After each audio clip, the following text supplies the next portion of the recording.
આ તરફ ડભોઈના ફરતીકોઈ ગામ નજીક કેનાલ ઓવરફ્લો થતા હજારો હેક્ટર પાક નુકસાનની ભીતિ સેવાઈ રહી છે।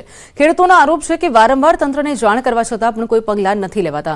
નર્મદા નિગમની ઓફિસમાં પણ અધિકારીઓ મળતા નથી, ત્યારે સ્થાનિકોનો આરોપ છે કે છેલ્લા 3 વર્ષથી કેનાલની સાફ સફાઈ નથી કરાઈ, જેથી કેનાલ વારંવાર ઓવરફ્લો થતી હોય છે। જો નિરાકરણ નહીં આવે તો ઉગ્ર આંદોલન કરવાની ચીમકી પણ તે લોકોએ ઉચ્ચારી છે।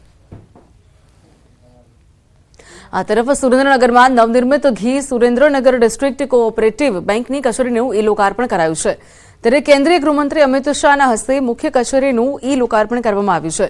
જિલ્લાની 700 સહકારી મંડળી અને 60,000થી વધુ ખેડૂતો આ બેંક સાથે જોડાયેલા છે। બેંકની કચેરીના લોકાર્પણમાં જગદીશ વિશ્વકર્મા સહિતના આગેવાનોએ હાજરી આપી હતી।